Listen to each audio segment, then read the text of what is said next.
Watu wenye ulemavu safi. Safi. Naitwa Dora Michael Mushi.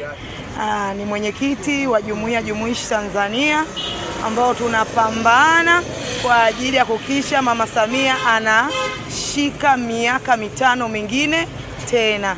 Leo tumekuja kuonana na mwenezi wetu, tunajadiliana masuala mbalimbali, lakini pia tumempongeza kwa kuhitimisha ilani ya Chama cha Mapinduzi iliyokuwa ikitekelezwa kwa miaka 5, 2020 mpaka 2025, ambao kimsingi ililenga makundi yote kiwemo watu wenye ulemavu.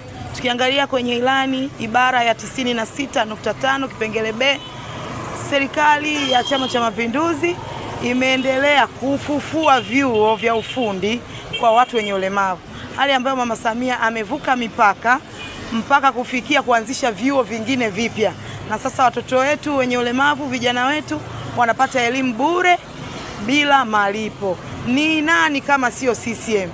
Ni nani kama sio Mama Samia? Tunamshukuru sana mama, tunampenda sana, tunampa 5 tena. Tumejiandaje kwa mkutano mkubwa? Tumejiandaa vizuri sana kwa sababu sisi tunawakilisha watu wetu ambao wanatuangalia kama dira, na tunaamini ajenda zetu pia zitapenyezwa kama ilivyopenyezwa kwenye ilani iliyopita. Tumeona miundombinu ambayo hivi sasa hakuna jengo linalojengwa bila kuangalia miundombinu rafiki kwa watu wenye ulemavu. Upande wa mahospitalini imefikia hatua mpaka wodi zinazojengwa zinakuwa na vitanda au mazingira rafiki kwa ajili ya kujifungulia mwanamke mwenye ulemavu. Tunafahamu katika mkutano watakuwa viongozi wengi wa CCM. Unawaahidi nini, kitu gani ambacho mtakifanya kizuri kama sasa? Tunawaahidi kwanza ushindi mnono kuelekea uchaguzi mkuu wa Oktoba, lakini pia tuna imani nao sana kwa yale ambao wameyafanya, na tunawapa imani ya kuendelea kufanya zaidi na zaidi.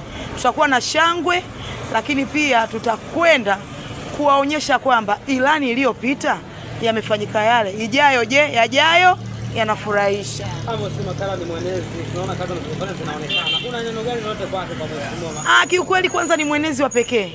Ni mwenezi ambaye anagusa makundi yote. Tumeona kuna wasanii, kuna vijana, kuna watu wenye talenti mbalimbali, lakini pia hajaacha nyuma wa machinga, na hata sisi watu wenye ulemavu tumeguswa kwa kiwango kikubwa kupitia mwenezi huyu ambaye anaeneza itikadi na siasa vyema. Neno la mwisho basi kwa upande wa mama. Mheshimiwa Rais wa Jamhuri ya Muungano wa Tanzania, sisi Jumuiya Jumuishi Tanzania tunakuahidi kura milioni 4 za watu wenye ulemavu na wazazi wenye watoto wenye ulemavu, ambao kipindi cha nyuma hatukuwa na ari wala ushawishi wa kuweza kushiriki uchaguzi kikamilifu. Kupitia utekelezaji wako wa ilani na maono yako, tunakuahidi kura milioni 4 na ushe